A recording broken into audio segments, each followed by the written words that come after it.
Hello दोस्तों, स्वागत है आप सभी का मेरे इस यूट्यूब चैनल में। दोस्तों, लद्दाख में जो हो रहा है वो सबको पता होगा, और अगर आपको नहीं पता है तो पता कीजिए। सोनम वांगचुक जो जाने माने व्यक्ति हैं, उन्होंने 21 दिनों तक भूख हड़ताल किया और उस भूख हड़ताल पर कोई सुनवाई नहीं हुई। उनका भूख हड़ताल, उनका अनशन 21वें दिन ख़त्म हुआ, लेकिन वो अपनी लड़ाई जारी रखे हैं पर्यावरण को बचाने के लिए, लद्दाख को बचाने के लिए, पहाड़ों को बचाने के लिए, ताकि जो पहाड़ों में वहाँ जीवन है वो कायम रहे, वहाँ से लोगों को पलायन न करना पड़े। लेकिन दुर्भाग्य की बात है कि सरकार उनकी एक भी बात सुनने को तैयार नहीं है।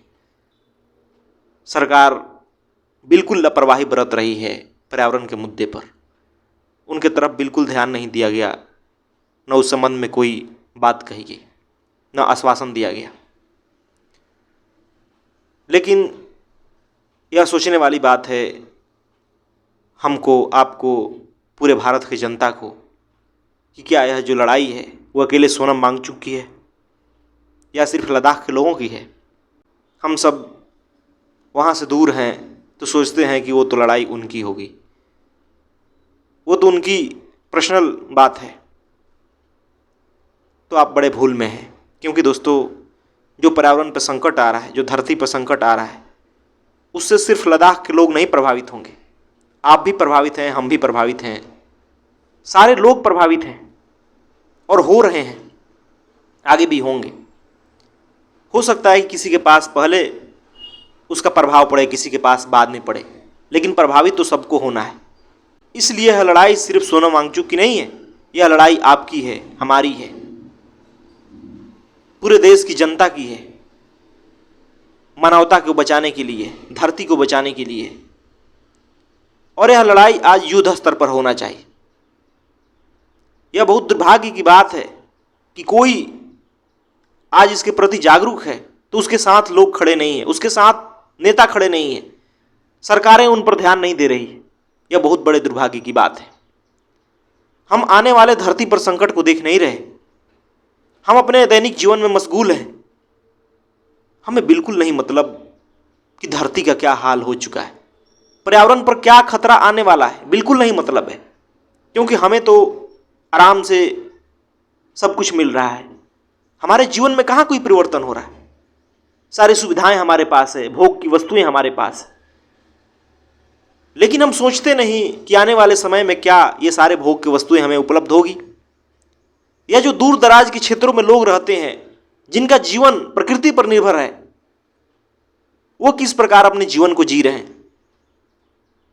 प्रकृति में हो रहे प्रभाव से उनके जीवन पर क्या प्रभाव पड़ रहा है, कभी हम सोचने को राजी नहीं है। कैसे सोचेंगे? हमारे पास वैसी सूचनाएं आए तब तो सोचेंगे। लेकिन मीडिया जो है वो कभी यह दिखाना नहीं चाहती। जो देश दुनिया के असली मुद्दे हैं उसको कभी दिखाना नहीं चाहेगी। फालतू के न्यूज चलते रहते हैं, चलते रहते। अभी देखिए, हमारे देश में आईपीएल का दौर चल रहा है, लोग घंटों वहां समय दे रहे हैं। सबको पता है कौन कितना रन बना रहा है, किस पे कितना पैसे खर्च हुआ है, किसकी कौन सी टीम है, लेकिन ये पता नहीं है कि सोनम वांगचुक जी क्या कर रहे हैं। वो जो कर रहे हैं वो कितना महत्वपूर्ण है हमारे जीवन के लिए, मानवता के लिए, हमारे देश के लिए कितना महत्वपूर्ण है, ये काफी लोगों को नहीं पता। कैसे पता होगा?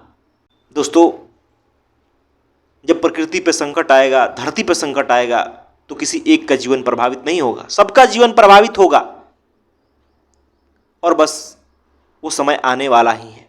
अगर हम नहीं चेतेंगे तो धरती का तापमान दिन प्रतिदिन बढ़ता जा रहा है। इस पर युद्ध स्तर पर काम होना चाहिए था, लोगों को जागरूक करना चाहिए था, लोगों को जो तथ्य है उसको बताना चाहिए था कि कैसे हमारे जीवन शैली से धरती प्रभावित हो रही है, पर्यावरण पर क्या प्रतिकूल असर पड़ रहा है, उसको दिखाना चाहिए था। लेकिन यह देखने को कहीं नहीं मिलता। जहां देखो जहां भोगवाद की बात होती है, किस प्रकार नए नए वस्तुएं खरीदी जाए, किस प्रकार अपने जीवन को और आलीशान बनाया जाए, इसकी बात होती है। राजनीति में उल्टे पुल्टे मुद्दे चलते रहते हैं, लेकिन जो सही बात है, जो हमारे जीवन के लिए जरूरी है, उसकी कहीं बात नहीं दिखाई देती। और यह बड़े दुर्भाग्य की बात है।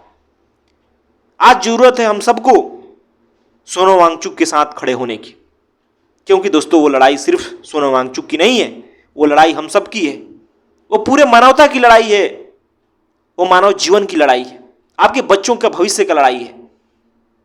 आपको क्या लगता है कि जिस प्रकार हम जीवन जी रहे हैं आगे भी हम उस प्रकार जिएंगे? जिस प्रकार आज हमें सुविधाएं मिल रही है आगे भी वो मिलेगी?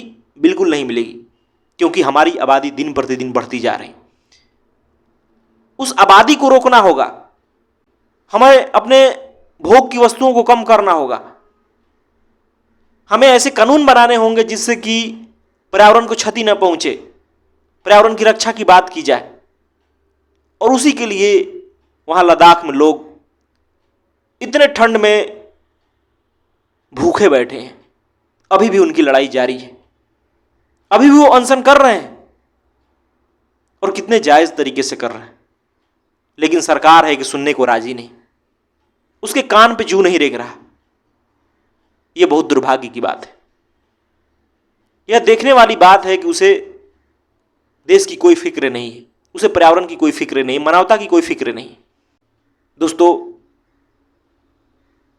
आपको, हमको, देश की पूरी जनता को इस बात को समझना होगा कि आज पर्यावरण, आज धरती पर आ रहा खतरा सबसे बड़ा मुद्दा है। अगर धरती नहीं रहेगी तो आपके, हमारे छोटे छोटे स्वार्थ नहीं रहेंगे। जो भी आप भविष्य के सपने संजो रखे हैं वो सब समाप्त हो जाएगा, कुछ नहीं बचने वाला। इसलिए समय रहते जागरूक होइए। अगर कोई व्यक्ति पर्यावरण के लिए लड़ रहा है तो उसका साथ दीजिए, तभी इस धरती को बचाया जा सकता है। धन्यवाद दोस्तों।